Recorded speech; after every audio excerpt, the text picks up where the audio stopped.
But it's not that I deny that COVID. It was, you have a really bad situation. This is what business people do all day. We have to measure, hey, this option or this option, what presents the least harm? And my point 13 months ago was that locking down the economy was going to create more harm than it would help with the spread of COVID. Sadly, I was right. I predicted exactly what happened, which is that the working class and middle class would be devastated. The small businesses would be devastated. Those people who live from paycheck to paycheck would be harmed the most. Those of us who have the ability to be on Zoom calls and be at home and be able to stay in our basements, we're just fine. My kids are fine. They could study. Like my son who works here with me was remote from Michigan. I mean, the minute they told him he could come home and work remote, I think he got in his car an hour later, he was home, right? So he could do that. But kids who rely on school for food, for a break from the stress of that household, they're the ones who are most affected. So what I would have done, again, hindsight's 20/20, is I would have protected those who are most vulnerable, which is clearly the elderly, people who have underlying health conditions, and then given everybody. This is really the difference, I think, between liberty and freedom and what I think we're heading towards, which is you give people the information and let them make informed decisions. I think we have to trust and believe that the American people are smart. They know with given proper information that they can make good decisions. That's what I would have done. You know, on that point, as a former board member of Metro Health Hospital, you obviously would have been aware and paid attention to the concern that hospitals had that they would see an overwhelming push of patients that they couldn't handle. On that aspect, how would you have tried to manage that side of the pandemic? Because the economic, what you just talked about, is one side, but there is that very real issue was trying to keep, you know, the curve down. We knew that the infections were coming, but how would you have tried to manage that? And that. So I think there you had an opportunity where you could add hospital capacity really quickly and efficiently. I think we could have done that. I think we were, the good news, you know, knock on wood, prayer, whatever you want to do, we never got to that point where we were overwhelmed. The hospital system was never overwhelmed. Thank God, right? Because again, tragic, right? Any loss of human life is awful. So it's a question of investment, right? Look at how much money we've spent. Trillions. I'm old enough to remember when $1 trillion was a lot of money, right? And the government's just printing money. What could go wrong, right? We've added more debt in the last 12 months than in the last 20 years, right? So you look at that and say, could we have spent much less money, added hospital capacity strategically? Again, protected the vulnerable, people in nursing homes, people with underlying health conditions, and still kept the economy flowing. Because what we did is we sacrificed the most vulnerable among us to really benefit those who were most okay. You and I still had to go to the grocery store. Yeah. We went to the grocery store. There are people there working. Who's economically disadvantaged in that scenario? Final question on that point. When we talk about the economy and what the government, because you mentioned 12 months, that includes now 2 administrations and two different stimuluses. There was a lot of PPE money, so businesses were tapping it. We've seen some abuse. Would you have supported that? And as a businessman, did any of your companies reach out for PPE money? I think you mean PPP. PPP, yeah, I'm that's sorry. okay. Too many Yeah. acronyms. Yeah. I got it. No, the Paycheck Protection Program was a fantastic program. It did exactly what it was intended to do. For me, it's a tale of two companies. So one of the things you'll find with me, Mark, there's no question I won't answer. Right? I'm a very transparent guy. Yeah. Always been that way. Maybe a little too transparent on social media. So for me, my car dealerships, I had sold them all except for one. I had an Infiniti dealership in Coral Gables that got absolutely devastated by the shutdown that happened in Dade County. You remember, Florida generally had policy, but then the counties individually in Florida had different policies. Dade County shut down really hard. So we took PPP money there to do exactly what was intended. We kept people on payroll, and now today we have more employment there than we did before we started, so it worked perfectly. Up here, where we had the tech company, I was barraged, I'm telling you, by every advisor.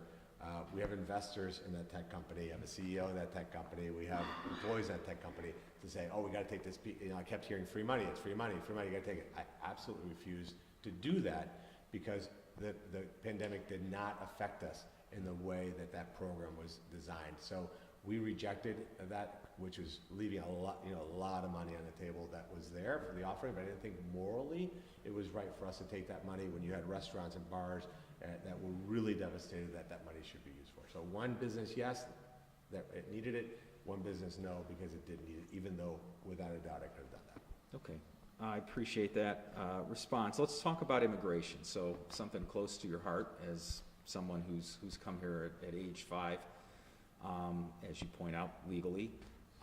And we've seen a shift in policy fairly dramatically from Trump, which was zero tolerance, border wall, no unaccompanied children. Biden has initially started taking unaccompanied children, has now expanded that to some families at some point, has stopped construction on the wall. Where do you fall on immigration, which is going to be a key issue in this race? Yeah, between those two, where do you 100% on the side of Donald Trump. He's 100% right on immigration. You cannot even have separating children and families? You cannot have a country without a border. It's not possible. The definition of a country is a country with a strong border.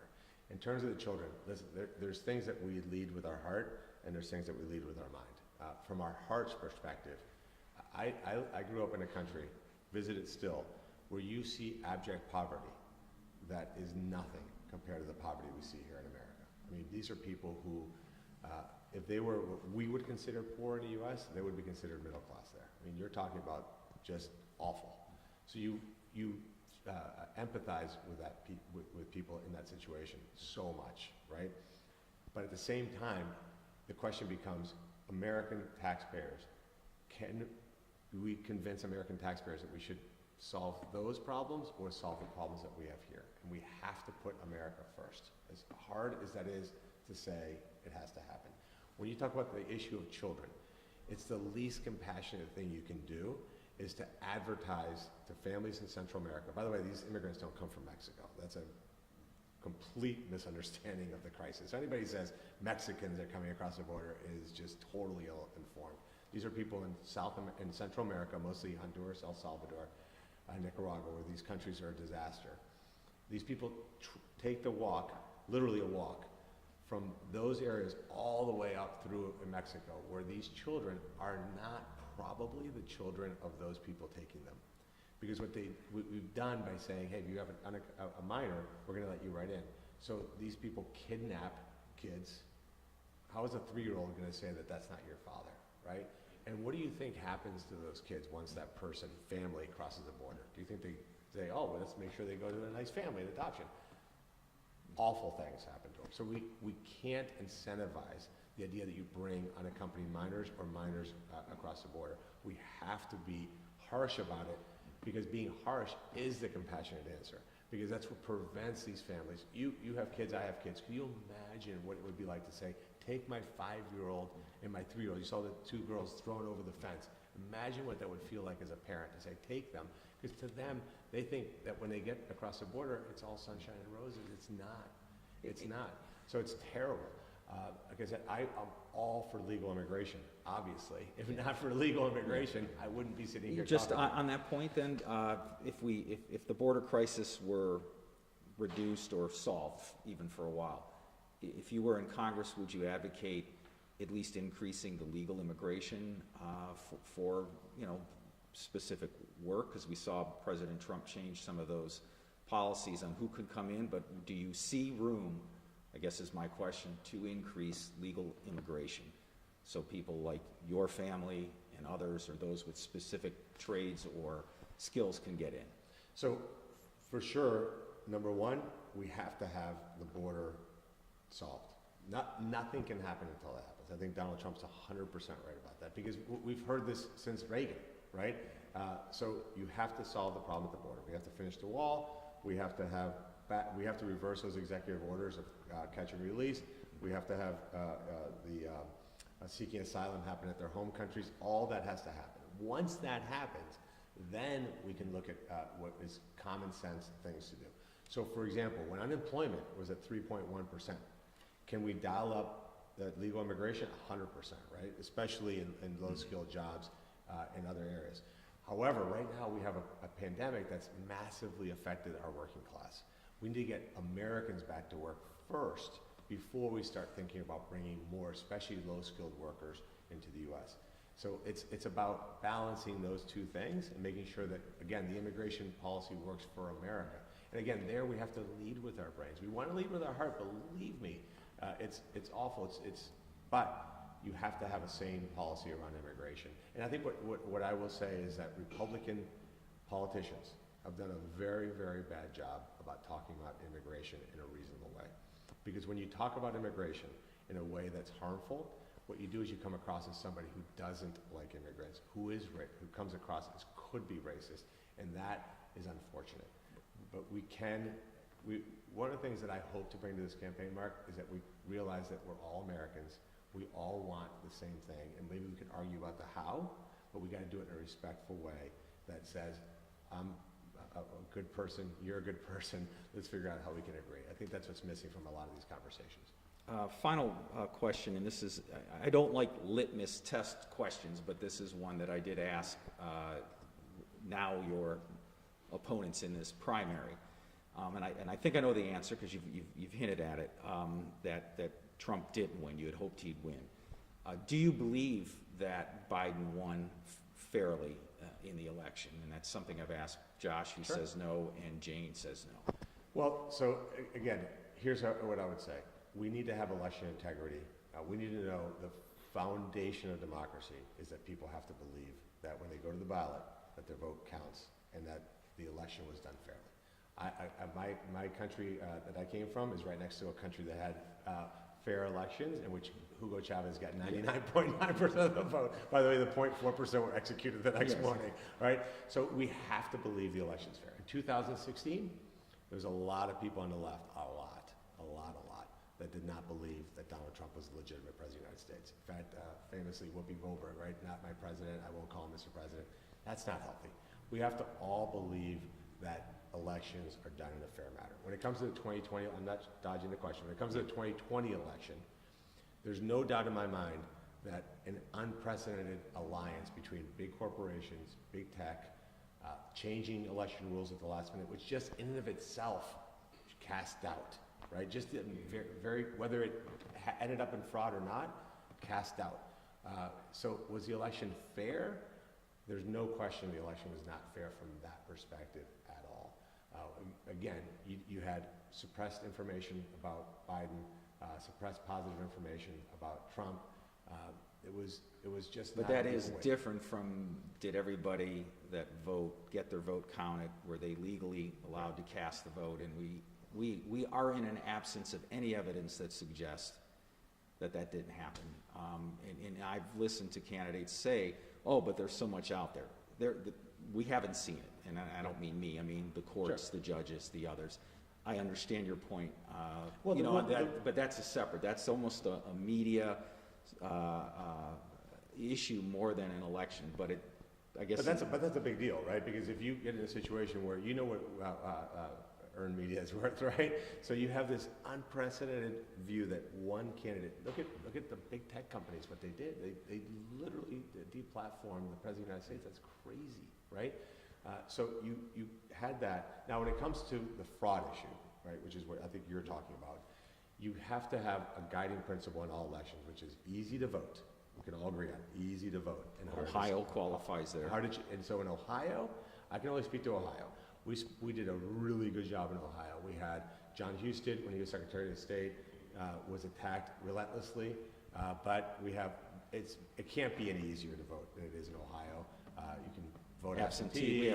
We have no fault absentee. Exactly. So we ran a really good election in Ohio, and I think that should be the model of how the rest of the country looks at it and says, this is how it should be done. There were states that election laws were changed at the very last minute. And if that even created 0.01% fraud, 0.001% fraud, it's too much. And we have to be on top of that. And the one thing I wish that media in those states would do is be more curious. I think one of the things that a strong democracy needs, people look at maybe what I say sometimes, like, am I anti-media? I am the most pro-media person there is. I think a fair, impartial, curious media is the most healthy thing for a democracy. I think there needs to be more curiosity. It says, hey, let's look into this. Should the rules have been changed? Did the rules affect the outcome? What is the actual evidence? And not just be dismissive one way or the other. I think that's very important for our democracy. But the most important thing is there's an election coming up, an election after that one, an election after that one, and we can't have anybody question the integrity of our elections, because you know who benefits from that is our enemies. And we are in a proxy war right now with China. And when they see that we are doing this in Russia, that we have to have integrity in our elections, and we have to be united as a country. And there's nothing more divisive than this kind of conversation. It's a tough one. We'll have a lot more time on the campaign trail to talk some of those policies, so we'll wrap up with this. Is there something that we don't know about you at this point? Because you have been very open with the media as a professional, a civic leader. What don't we know? I'm an open book. That's the good news. Bad news, sometimes my wife gets me in a little trouble for being on social media. But I'm going to work really hard. I'm not doing this as a vanity exercise. I'm in a fortunate position in my life where I've built a bunch of businesses, had some level of success, and I want to actually do things for the people of Ohio. And I know for a politician to say that, maybe it sounds crazy, but I want to actually get things done so that at the end of my tenure, that somebody says, you know, my life was better, the community was better, the state was better because of the things that Bernie did. That's really what I want. I'm not looking to be famous or on TV or monetize any of this. For me, this is truly a calling for public service. And certainly, I would be a terrible salesperson if I didn't say you could go on BernieMoreno.com and donate to the campaign. And I don't care if it's $1. Any amount is extremely meaningful, and it's extremely humbling when you have people who part with their money and give it to you. So I appreciate you coming out here. I appreciate you being a fair arbiter of media. I think we set a really good example here in Northeast Ohio how media should be. Thank you, Bernie, and we'll look forward to hearing from your campaign. Thank you. Thanks. Do you know when we're off? This is the chit chat. Yeah, this is the fake talk. They do the cutaway. I told you I used to go Snowski and get Park City with my son every year. Yeah, it's. I heard the season was amazing this year. Yeah, I had good weather. We did get out to. We probably ended up going Snow Basin.